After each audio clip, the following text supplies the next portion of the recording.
وَلَقَدْ يَسَّرْنَا الْقُرْآنَ لِلذِّكْرِ فَهَلْ مِن مُّدَّكِرٍ.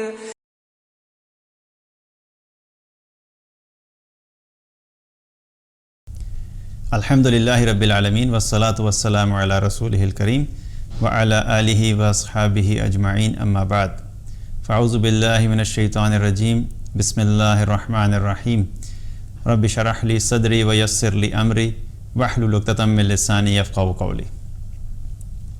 سورہ بقرہ کی آیت نمبر 23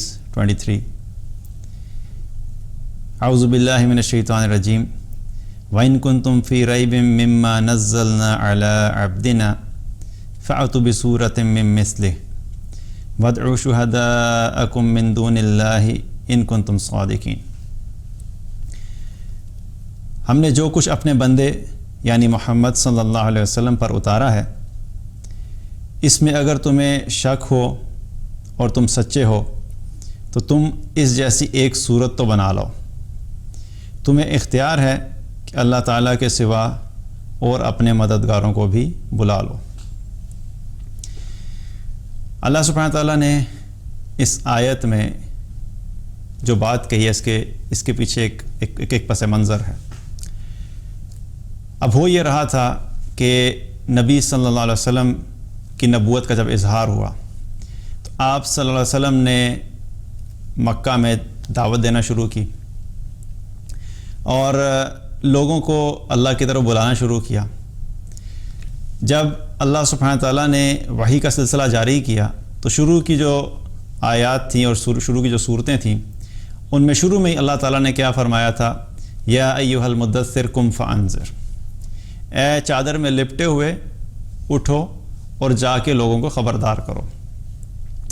تو جو رسپانسبلٹی اللہ سبحانہ تعالیٰ نے نبی صلی اللہ علیہ وسلم پہ شروع میں ہی ڈالی، وہ یہ تھی کہ جا کے لوگوں کو اللہ کی طرف بلانا۔ اور آپ صلی اللہ علیہ وسلم نے لوگوں کو اللہ کی طرف بلانا شروع کیا، کہ لوگوں کو بتانا شروع کیا کہ شرک نہیں کرو، بتوں کی پوجا نہیں کرو، ایک اللہ کی بندگی کرو۔ اور جو آیات آتی جا رہی تھیں، نبی صلی اللہ علیہ وسلم اسی طریقے سے لوگوں کو وہ آیات اللہ کی پہنچاتے جا رہے تھے۔ اور جب آیات آتی تھیں تو وہ تمام انسانوں کے لیے ہوتی تھیں، اور پھر ان میں سے جو کچھ انسان ان آیات پہ ایمان لاتے تھے، نبی صلی اللہ علیہ وسلم کو نبی مانتے تھے اور مسلمان ہو جاتے تھے، تو پھر ان کے لیے جو آیات اور احکامات تھے وہ مختلف تھے۔ جو تمام انسانوں کے لیے آیات آ رہی تھیں، ان میں سے کیا تھا، اللہ تعالیٰ تمام انسانوں سے مخاطب ہوتے تھے۔ یا ایھا الناس اعبدوا ربکم الذی خلقکم والذین من قبلکم لعلکم تتقون۔ اس آیت میں اللہ تعالیٰ پوری انسانیت سے مخاطب ہے کہ اے تمام انسانوں، بندگی کرو اپنے اس رب کی جس نے تمہیں پیدا کیا ہے، اور اسی نے تم سے پہلے لوگوں کو بھی پیدا کیا تھا تاکہ تم تقوی اختیار کرو۔ اور اللہ تعالیٰ نے اس آیت میں واضح طور پہ لوگوں کو ان کی پیدائش کا مقصد بھی بتا دیا کہ تمہیں اس لیے اللہ تعالیٰ نے پیدا کیا ہے تاکہ تم اللہ کا تقوی اختیار کرو۔ تو یہ تمام انسانوں کے لیے احکامات تھے اور یہ تمام انسانوں کے لیے دعوت تھی۔ اور دوسری طرف کیا تھا کہ جو مسلمان ہوتے جاتے تھے ان کے لیے پھر احکامات مختلف ہوتے تھے۔ جو مسلمان ہو گیا اس کے لیے کیا حکم ہے، اقیم الصلاۃ، اب تم نماز قائم کرو، وایتاء الزکوٰۃ، زکوٰۃ ادا کرو، ولا تقربوا الزنا انہ کان فاحشہ، زنا کے قریب مت جاؤ، بے شک یہ بڑی بے حیائی کا کام ہے۔ اور ایمان والے مردوں کے لیے کیا حکم آ رہا ہے، یغضوا من ابصارہم، اپنی نظر کی حفاظت کرو، اپنی نظر کو جھکا کے رکھو۔ ایمان والی عورتوں کے لیے کیا احکامات آ رہے ہیں، یدنین علیہن من جلابیبہن، پردے کا اہتمام کرو، اپنے جسم کو کور رکھو۔ تو ایمان والوں کے لیے، مسلمانوں کے لیے احکامات مختلف، اور جو تمام انسانیت کے لیے جو دعوت ہے وہ مختلف ہے۔ جو شخص مسلمان ہی نہیں ہوا اس کو جا کے تو نماز کی دعوت نہیں دی جا سکتی، اس کو جا کے یہ نہیں کہا جا سکتا کہ پردہ کرو، اس کو جا کے یہ نہیں کہا جا سکتا کہ زکوٰۃ ادا کرو۔ اس کو پہلی دعوت یہ دی جاتی ہے کہ مسلمان ہو جاؤ۔ تو کیا ہو رہا ہے کہ نبی صلی اللہ علیہ وسلم نے لوگوں کو اسلام کی دعوت دی، اللہ کی بندگی کی طرف بلایا، شرک کو چھوڑنے کی طرف بلایا، اور پھر اسی طریقے سے یہ دعوت جو چلتی رہی۔ اور جو دعوت دیتے تھے آپ صلی اللہ علیہ وسلم، لوگوں کو جا کے کیا دعوت ہوتی تھی، قرآن سنایا کرتے تھے۔ اب جب قرآن سناتے تھے آپ صلی اللہ علیہ وسلم تو اس دعوت کے رد عمل میں 3 طرح کے ریئیکشنز آئے۔ ایک وہ لوگ تھے جنہوں نے دعوت کو سنا اور سننے کے بعد اس چیز کو مان لیا کہ یہ کلام واقعی کیا ہے، یہ اللہ کا کلام ہے، یہ اللہ ہی کی طرف سے ہے، اور نبی صلی اللہ علیہ وسلم کو نبی مانتے ہوئے آپ پر ایمان بھی لے آئے۔ تو یہ وہ لوگ تھے جو کیا ہوئے، مسلمان ہوئے اور وہ صحابہ بن گئے۔ عمر رضی اللہ عنہ جو اسلام میں داخل ہوئے، تھوڑا وقت لیا، لیکن ان کے دل پہ جو چیز اثر کرتی رہی وہ بھی کیا تھی، قرآن کی آیات تھیں۔ انہوں نے مختلف اوقات میں قرآن کی آیات کو سنا، اور سنتے سنتے ایک وقت ایسا آیا کہ ان آیات نے ان کے دل پہ اتنا اثر کیا کہ پھر وہ مسلمان ہو گئے۔ تو ایک تو یہ کیٹیگری تھی جنہوں نے سنا اور مانا کہ یہ واقعی اللہ کا کلام ہے اور ایمان لے آئے۔ دوسری وہ کیٹیگری تھی کہ جنہوں نے سنا اور وہ سمجھ گئے تھے کہ اللہ کا کلام ہے، لیکن وہ ایمان نہیں لائے۔ وہ ایمان نہیں لائے اور ساتھ ساتھ کیا کہ اس کے ریئیکشن میں انہوں نے بہت زیادہ اسلام کے خلاف کوئی جو ہے وہ پروپیگنڈا بھی نہیں کیا اور ان آیات کے خلاف کوئی زیادہ بات بھی نہیں کی۔ آپ یوں سمجھیے کہ ایک نیوٹرل رویہ رکھا۔ تیسری کیٹیگری وہ تھی لوگوں کی کہ جنہوں نے یہ کہا کہ نہیں یہ جو آ کے ہمیں کلام سنایا جا رہا ہے، جو باتیں بتائی جا رہی ہیں اور یہ کہا جا رہا ہے کہ یہ اللہ کی طرف سے ہے، یہ تو اپنی طرف سے بنائی ہیں ساری باتیں۔ اور معاذ اللہ انہوں نے کیا کہا کہ نبی صلی اللہ علیہ وسلم کے بارے میں کیا فرمایا کہ یہ جو محمد ہیں صلی اللہ علیہ وسلم، یہ جاتے ہیں کچھ علماء سے باتیں سنتے ہیں اور پھر ہمیں آ کے یہ بتاتے ہیں کہ یہ اللہ کا کلام ہے۔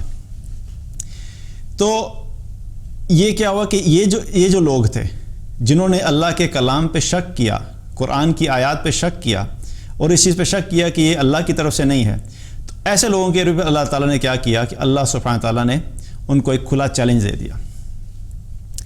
اور وہ چیلنج کیا تھا کہ اللہ تعالیٰ نے قرآن میں ایک جگہ پہ فرمایا، اور چیلنج جو اللہ تعالیٰ نے ان کو دیا، اس چیلنج کو اللہ تعالیٰ نے مختلف طریقے سے رکھا۔ پہلے اس کو بہت سخت رکھا، پھر تھوڑا سا آسان کیا، اور پھر بالکل ہی آسان کر دیا۔ اللہ تعالیٰ نے قرآن میں فرمایا ایک جگہ پہ کہ ان آیات کے بارے میں جو لوگ شک کرتے تھے ان سے اللہ تعالیٰ نے کہا کہ تمہیں میں چیلنج دیتا ہوں، یا تو بمثلی ھذا القرآن، پہلا چیلنج کہ تم اگر سمجھتے ہو کہ یہ کلام جو ہے یہ اللہ کی طرف سے نہیں ہے اور یہ محمد صلی اللہ علیہ وسلم اپنی طرف سے بتا رہے ہیں، تو تم ایک کام کرو کہ تم بھی اس قرآن سے ملتے جلتے کوئی کلام بنا کے لے آؤ، اس قرآن جیسی کوئی کتاب تم بھی بنا کے لے آؤ۔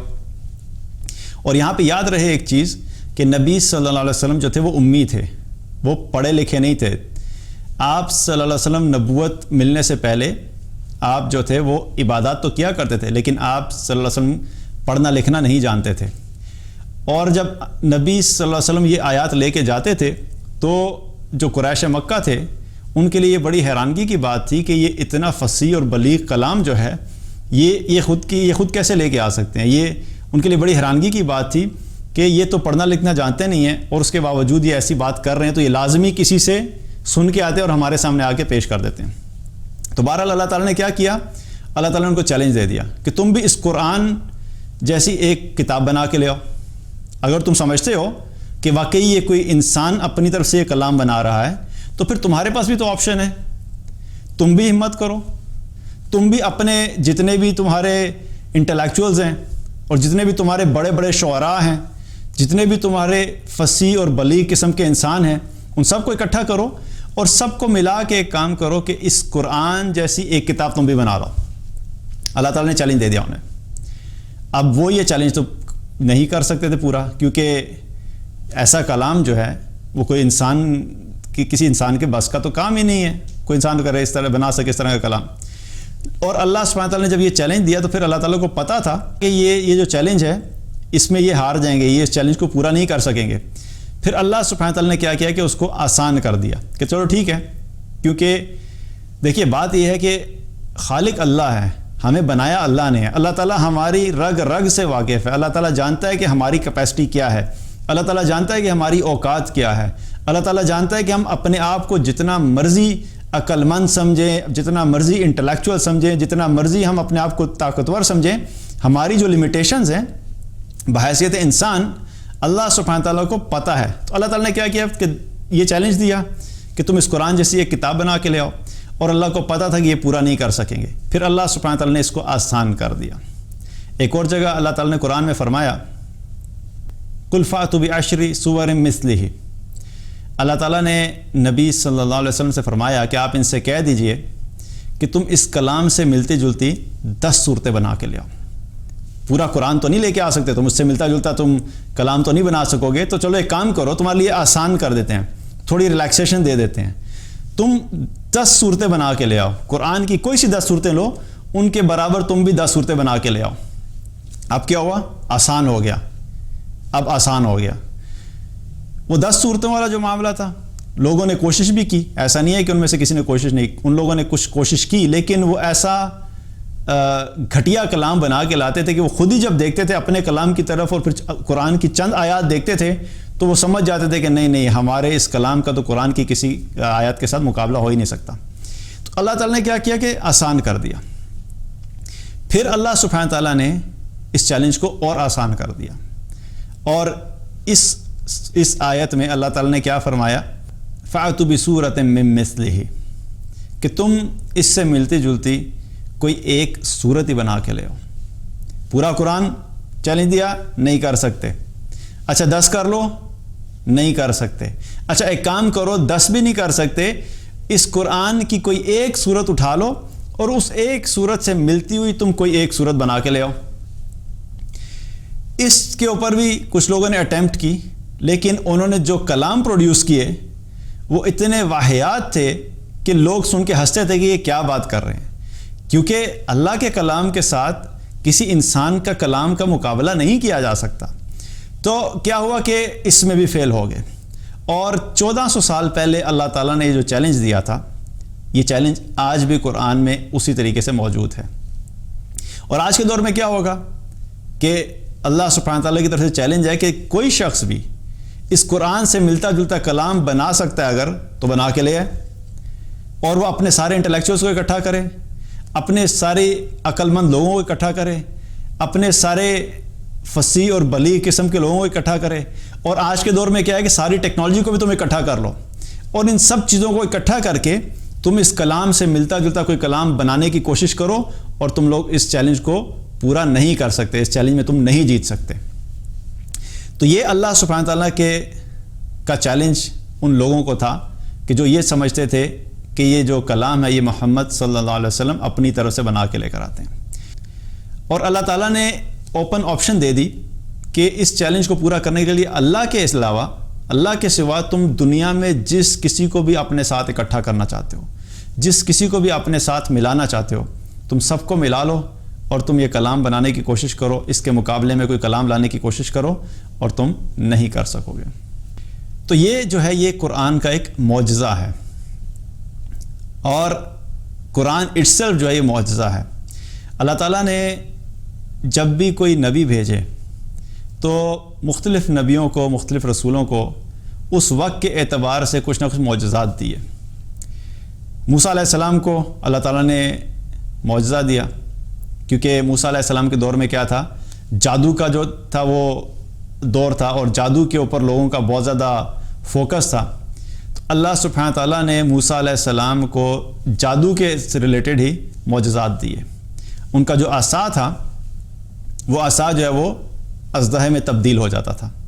اور فرعون کے دربار میں جب فرعون نے اپنے جادوگروں کو بلایا اور موسیٰ علیہ السلام کو بھی بلایا کہ دونوں آ کے مقابلہ کریں, اور فرعون کے جادوگروں نے جب اپنا جادو چلایا اور وہاں پر جو سانپ چھوڑے, تو موسیٰ علیہ السلام کا عصا جب اژدہا بنا اور اس نے ان تمام سانپوں کو کھا لیا, تو وہ جادوگر جو تھے وہ سمجھ گئے کہ یہ جو موسیٰ ہیں یہ جادوگر نہیں ہے بلکہ یہ واقعی اللہ کے نبی ہیں.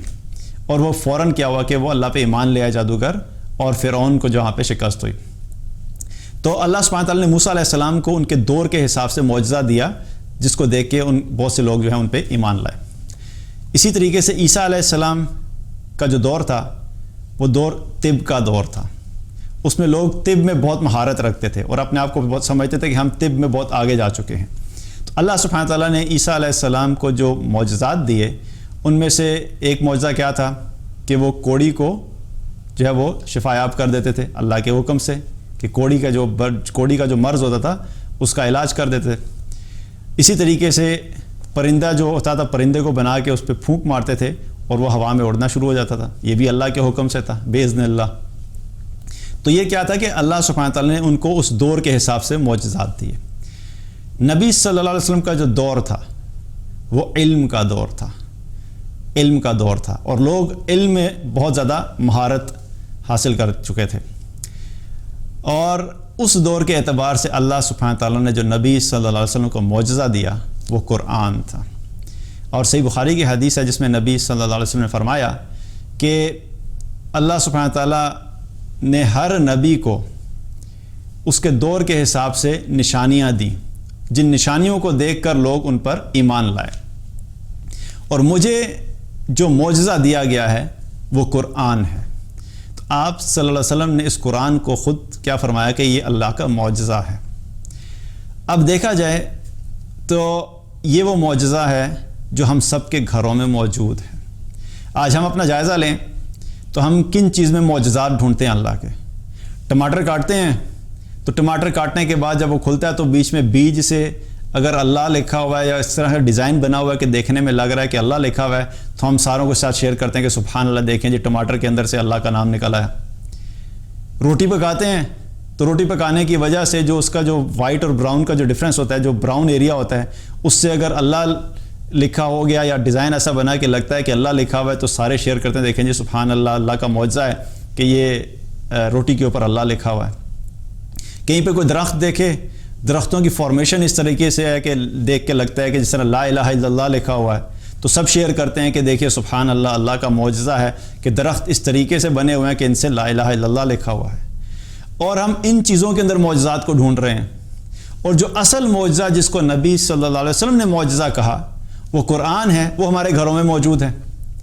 اس کو اپنی زندگی میں لا کے ہم اپنی زندگیوں میں معجزانہ طریقے کی تبدیلیاں لا سکتے ہیں۔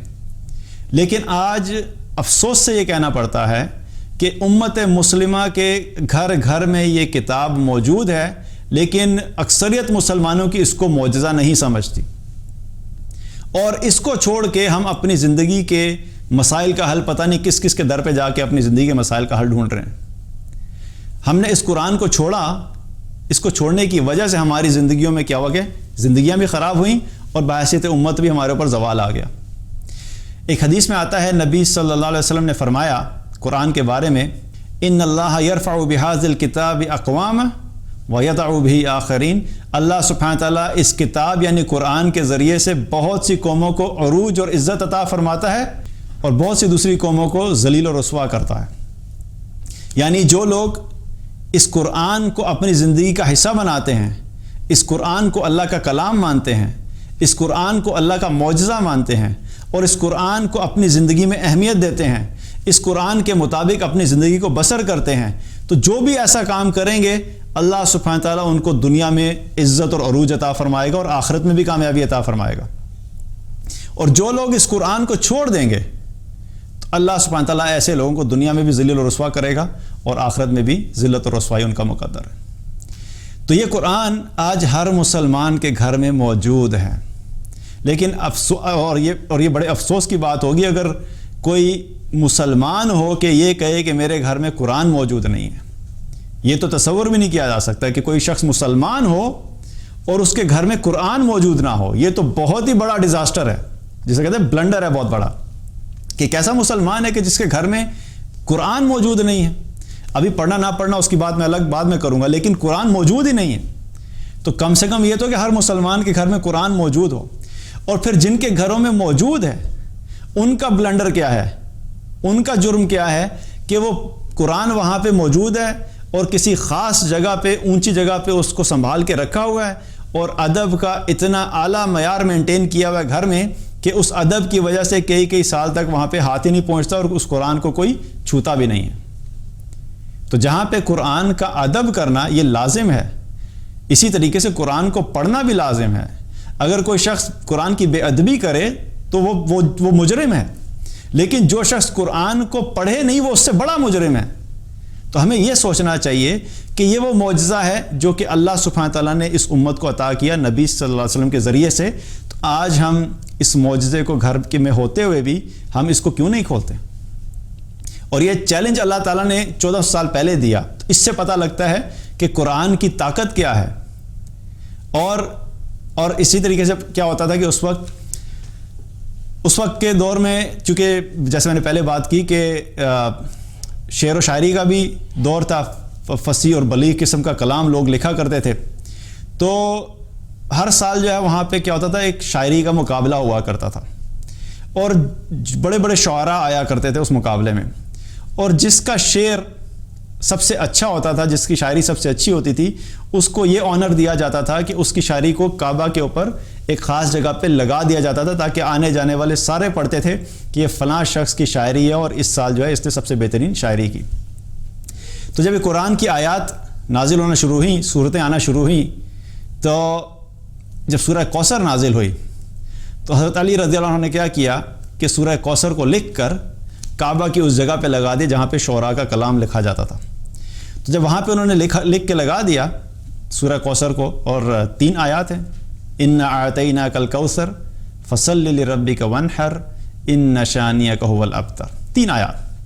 تو یہ 3 آیات لکھ کے جب حضرت علی رضی اللہ عنہ نے وہاں پہ لگائیں تو کسی نے اس کے نیچے لکھ دیا مَا هَذَا قَوْلُ الْبَشَرِ، یہ کسی انسان کا کلام نہیں ہو سکتا. 3 آیات ہیں. تو جو عربی زبان کو سمجھتے تھے اس وقت بھی، وہ سمجھ گئے تھے کہ یہ کلام کسی انسان کا نہیں ہے، یہ کسی ایسی ذات کا کلام ہے جو انسان نہیں ہو سکتی. تو اس وقت کے لوگ بھی یہ سمجھتے تھے، عربی سمجھتے تھے، جو عربی سمجھنے والے تھے وہ مانتے تھے کہ یہ اللہ کا کلام ہے. تو آج ہمیں کیا ہے کہ ہمیں تو اللہ تعالیٰ کی طرف سے بہت بڑی ہم پہ رحمت ہوئی کہ ہم ایک مسلمان گھرانے میں پیدا ہوئے، اور اس مسلمان گھرانے میں پیدا ہونے کی وجہ سے ہمیں اس قرآن پہ ایمان لانے کے لیے محنت نہیں کرنی پڑی، اور ہمارے گھروں میں قرآن موجود ہیں، عربی میں بھی موجود ہیں اور اب تو ترجمے بھی موجود ہیں. تو کیا ہے کہ ہر مسلمان کو کیا کرنا ہے، ہمیں بحیثیت مسلمان اس قرآن کے ساتھ دوبارہ تعلق قائم کرنا ہے، کیونکہ یہ قرآن ایسی کتاب ہے کہ جو یا ہمارے حق میں گواہی دے گی یا ہمارے خلاف گواہی دے گی. ہر مسلمان کی ذمہ داری ہے کہ اس کو ہر روز پڑھیں، ہر روز اس کی تلاوت کریں، ہر روز اس کو اپنی زندگی میں کھولیں، چاہے تھوڑا سا پڑھیں لیکن روزانہ پڑھیں. یہ اپنی زندگی کا ایک ٹارگٹ بنائیں کہ میں مسلمان ہوں کہ ایسے کیسے ہو سکتا ہے کہ میرا ایک دن بھی ایسے گزرے کہ میں قرآن نہ پڑھوں. تو اس چیز کو کیا ہے کہ ہم اپنی زندگی میں لے کر آنا ہے، قرآن کی تعلیمات کو ہمیں اپنی زندگی میں لے کر آنا ہے. ہمیں قرآن کی روزانہ تلاوت بھی کرنی ہے، ہمیں قرآن کو سمجھ کر بھی پڑھنا ہے، ہمیں قرآن کے مطابق اپنی زندگی کو تبدیل کرنا ہے، اس کے بتائے ہوئے احکامات کے اوپر عمل کرنا ہے، اور اس کی دعوت کو پوری دنیا تک پہنچانا ہے. جو شخص بھی یہ کام کرے گا اللہ تعالیٰ اس کو دنیا میں بھی عروج اور عزت عطا فرمائے گا، اور آخرت میں بھی اس کو عروج اور عزت عطا فرمائے گا. بارک اللہ علیہ ولکم. السلام علیکم ورحمۃ اللہ وبرکاتہ.